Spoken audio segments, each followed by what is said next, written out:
The live TV, सच सबसे आगे। मदरसों के सर्वे के आदेश के बाद अब वक्फ बोर्ड पर भी गाज गिराने का प्लान बना रही है दोस्तों योगी सरकार। मतलब ये समझ लीजिए कि मुस्लिमों से नफरत की सारी हदें पार की जा रही है। योगी आदित्यनाथ के इस नए फैसले पर सवाल खड़े हो रहे हैं कि क्या इसीलिए योगी जी को मुख्यमंत्री बनाया गया था। दोस्तों, मदरसे के सर्वे पर मुस्लिम समुदाय के विरोध के बावजूद सर्वे जारी है। बोला जा रहा है कि कुछ नहीं मिलेगा, बावजूद सर्वे जारी है। और अब ये नया फरमान इस सरकार की असलियत को बयां कर रहा है, पेश कर रहा है। दोस्तों नमस्कार, मेरा नाम है जयंती झा और आप देख रहे हैं द लाइव टीवी। योगी सरकार ने एक नया आदेश जारी किया है।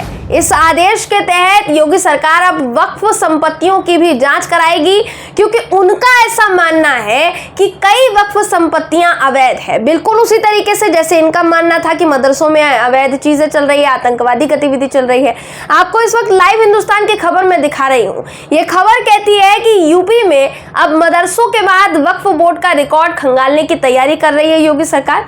योगी सरकार ने वक्फ संपत्तियों की जांच और सीमांकन करने का फैसला लिया है। साथ ही राजस्व विभाग के 1989 के शासनादेश को निरस्त करते हुए वक्फ संपत्तियों की जांच को 1 महीने में पूरा करने के निर्देश तक दिए गए हैं। वो भी सभी जिलों को ये निर्देश बाकायदा चिट्ठी के जरिए दिए गए हैं। उप सचिव शकील अहमद सिद्दीकी ने सभी डीएम और कमिश्नर को चिट्ठी लिखी है, जिसमें कहा गया है कि वक्फ के अधिनियम 1995 और 1960 के तहत वक्फ की संपत्तियों का पंजीकरण करवाना जरूरी है, जबकि पंजीकरण नहीं करवाया गया है, यानी रजिस्ट्रेशन नहीं करवाया गया है। इन अधिनियमों की अनदेखी की गई है, ऐसा कह रहे हैं सचिव साहब। यूपी सरकार ये भी आरोप लगा रही है दोस्तों कि ग्राम सभा और नगर निकाय की जमीन सार्वजनिक है, लेकिन इन संपत्तियों को भी सार्वजनिक हित से अलग स्वरूप में इस्तेमाल किया गया है। अब आपको बताना चाहूंगी कि वक्फ संपत्तियों को लेकर शासन द्वारा जारी आदेश के तहत मंडल भर में सर्वे कराया जाएगा।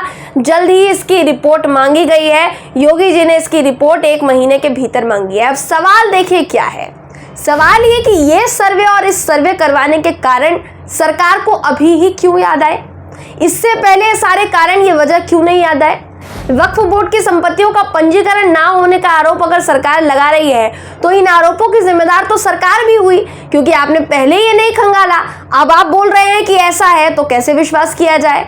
आपको अब क्यों सर्वे करवाना पड़ रहा है, तमाम सवाल खड़े हो रहे हैं और ये सवाल तो उठेंगे और इन सवालों के जवाब सरकार को देने पड़ेंगे, क्योंकि वक्फ बोर्ड से पहले मदरसों का भी सर्वे कुछ इसी तरीके से आदेश जारी करके कहा गया था कि हाँ सर्वे होगा। और सर्वे में बहुत सी ऐसी खबरें सामने आ रही है दोस्तों, जहां पता चल रहा है कि मदरसा में वैसा कोई काम नहीं चल रहा जिसका आरोप सरकार ने लगाया और उन्हीं आरोपों के चलते ये सर्वे करवाया गया। तो फिर इस मदरसे के बाद वक्फ के सर्वे की क्या जरूरत आन पड़ी और ये अचानक क्यों, ये सबसे बड़ा सवाल है।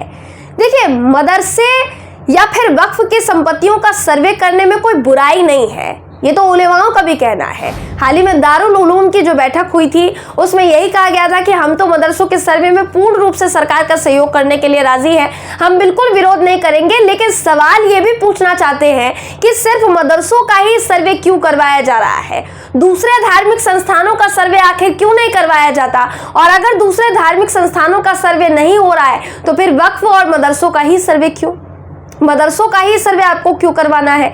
जो आरोप आप लगा रहे हैं कि मदरसे में ठीक से शिक्षा नहीं दी जा रही, हो सकता है नॉर्मल स्कूल्स में भी यह हाल हो। इसी सवाल को यूपी के पूर्व मुख्यमंत्री अखिलेश यादव ने उठाया। एबीपी की खबर दिखा रही हूं दोस्तों। ये खबर कहती है कि अखिलेश यादव ने इस पर बयान दिया कि किसी भी सम्मानित धार्मिक मजहबी स्थान का सर्वे करवाना यदि न्यायपूर्ण नहीं है तो यह आस्थाओं को गहरी चोट पहुंचाता है। इंसाफ सबसे बड़ा धर्म होता है। इनके अलावा इससे पहले एआईएमआईएम सांसद असदुद्दीन ओवैसी ने भी ऐसा ही कुछ बयान जारी कर कहा था दोस्तों, जो कि इस पूरे मामले पर लगातार अपने बयान जारी कर रहे हैं। वो कहते हैं कि सर्वे सिर्फ बिना अनुदान वाले मदरसों का क्यों हो रहा है। सर्वे आरएसएस संचालित स्कूलों और मिशनरी स्कूलों, साथ ही सरकारी स्कूलों, निजी स्कूलों का क्यों नहीं हो रहा है। सिर्फ एक समुदाय के गैर सहायता प्राप्त मदरसों का सर्वे कराना मेरी नजर में लक्षित सर्वे, यानी वो इसको टारगेटेड सर्वे का नाम दे रहे हैं और इसके जरिए बाद में इनको तंग किया जाएगा, ये भी उनका कहना है। इसलिए मैंने कहा दोस्तों कि इन्होंने कहा कि इसलिए छोटा एनआरसी है।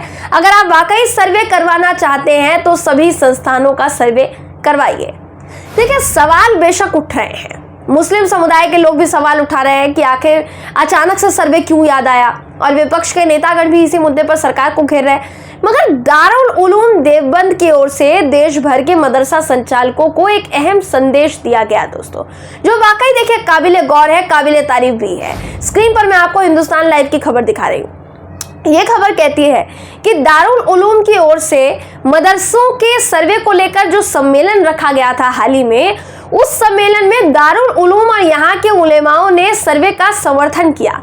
कहा कि सर्वे होना चाहिए, लेकिन ऐसा नहीं था दोस्तों कि किसी तरह की हिदायत सरकार को नहीं दी गई है या फिर पूर्ण रूप से समर्थन किया गया है। इस सम्मेलन के जरिए सरकार को हिदायत दी गई कि वो मजहबी मामलों में दखलंदाजी बिल्कुल न करें। साथ ही सभी मदरसा संचालकों से यह भी कहा गया कि किसी भी विवादित जमीन पर मदरसा और मस्जिद का निर्माण न करें। अगर ऐसा होता है तो उसे अपने हाथों से हटाना आपकी जिम्मेदारी है, जिसका असर, इस संदेश का असर सिर्फ उत्तर प्रदेश में ही नहीं बल्कि पूरे देश में पड़ सकता है। वहीं मौलाना अरशद मदनी ने तो सरकार को यह तक कहा कि मदरसों में दीन सिखाया जाता है और मस्जिदों में दीन पर अमल करना सिखाया जाता है, इसलिए मदरसों के तालीमी निजाम के बदलाव की बात आप सोचे भी नहीं, अपने दिमाग से इसको बिल्कुल बेदखल कर दें। उन्होंने आगे सख्त लहजे में कहा दोस्तों कि हमें मदरसों और मस्जिदों के लिए सरकार की मदद की बिल्कुल जरूरत नहीं है। अगर सरकार सोच रही कि हम मदद करेंगे तो जरूरत नहीं है, लेकिन हम मदरसों के साथ साथ स्कूल, कॉलेज, यूनिवर्सिटीज भी बनाने के लिए तैयार है। सरकार हमें बताए कि वो इसके लिए कितनी मदद को तैयार है भी कि नहीं है।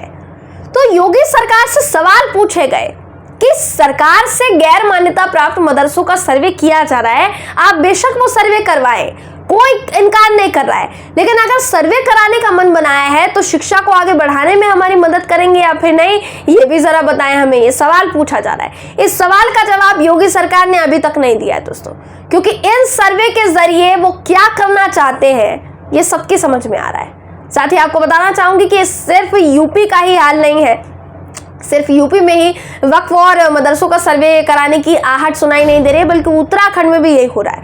उत्तराखंड में यूपी की योगी सरकार के फैसलों की आहट अब सुनाई देनी शुरू हो गई। स्क्रीन पर दैनिक जागरण की खबर इस वक्त आप देख पा रहे होंगे, जिस खबर के मुताबिक पुष्कर सिंह धामी की सरकार ने 419 मदरसों की जांच करवाने का फैसला लिया है। यहाँ पे मदरसों के साथ साथ वक्फ बोर्ड की जमीनों का सर्वे किया जाएगा, जिसके लिए राज्य स्तर पर कमेटी का गठन किया जाएगा और गठन होगा, फिर उसी तरीके से सर्वे होगा, बवाल होगा जिस तरीके से इस वक्त यूपी में हो रहा है। तो सिर्फ यूपी नहीं है, बल्कि और भी बीजेपी शासित राज्यों में यही चल रहा है। एक पैटर्न बना दिया गया है लगातार। पहले मदरसों को निशाना बनाया गया, अब वक्फ संपत्तियों को निशाना बनाया गया है। आगे योगी सरकार और पुष्कर सिंह धामी की सरकार मुस्लिमों को निशाना बनाने के लिए उनसे जुड़ी और किन किन चीजों पर धावा बोलती है, बस अब देखना यही है दोस्तों, क्योंकि इसी से पता चलेगा आपको कि यूपी और उत्तराखंड में सरकार अपनी अपनी किन किन मंशाओं को पूरा करना चाह रही है, जिन्हें शायद पहले वो पूरा नहीं कर पाई। बहरहाल इस खबर पर आपकी राय क्या है, कमेंट करके जरूर बताइएगा। वीडियो अगर आपको पसंद आया हो तो वीडियो को लाइक और शेयर करना ना भूलें। फिर मुलाकात होगी आपसे किसी ऐसी ही खबर के साथ, तब तक के लिए नमस्कार। द लाइव टीवी, सच सबसे आगे।